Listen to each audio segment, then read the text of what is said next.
تو توبوا الی اللہ توبۃ نصوحا عسیٰ ربکم ان یکفر عنکم سیئاتکم. عین ممکن ہے، عسیٰ اصل میں امید دلانے کے لیے ہوتا ہے، شاید کہ ایسا ہو جائے. لیکن جب اللہ کی طرف سے یہ لفظ آتا ہے تو یہ یقینی معنی، یقینی وعدے، اللہ کا وعدہ ہے. اگر تم یہ توبہ نصوح کرو گے تو اللہ کا وعدہ ہے تم سے کہ وہ تم سے تمہاری برائیوں کو دور کر دے گا. یہ تکفیر کے لفظ کو بھی سمجھ لیجئے.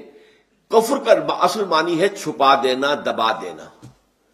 اسی لیے گناہ کا کفارہ ہوتا ہے. آپ سے گناہ ہو گیا، آپ نے کفارہ دے دیا تو گناہ چھپ گیا، دب گیا، اس کے اثرات زائل ہو گئے، وہ آپ کے نامہ اعمال سے اس کو ختم کر دیا جائے گا.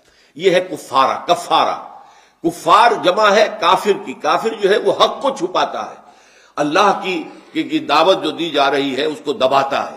تو اس معنی میں وہ کافر ہے، انکار کرتا ہے. لیکن یہ کہ ایک کفران نعمت ہے، کسی نے آپ پر احسان کیا ہے اور آپ اس کا احسان نہیں مان رہے، آپ کے لیے دل میں اس کے لیے کوئی احسان بندی کے جذبات پیدا نہیں ہوئے، تشکر کا جذبہ پیدا نہیں، یہ کفران نعمت ہے. تو تکفیر اس کو بھی کہتے، تکفیر اسے بھی کہتے ہیں مسلمان امت میں سے کسی کو نکال دینا، اس لیے کہ وہ بنیادی عقائد میں علیحدہ ہو گیا ہے. تو یہ پرجنگ ہے، یہ بھی تکفیر ہے. تو تکفیر اعمال کیا ہے کہ برے اعمال کو دھو دے گا تمہارے نامہ اعمال سے. اور نمبر 2، تمہارے دامن کردار سے بھی دھو دے گا. جو غلطیاں تمہارے اوپر چلی آ رہی تھی، اتنے عرصے تک تم کرتے رہے ہو، تمہارا کردار جو ہے اس سے مقدر ہو گیا ہے، اس کے اندر جو ہے خرابی پیدا ہو گئی ہے، تو اللہ اس کو بھی دھو دے گا.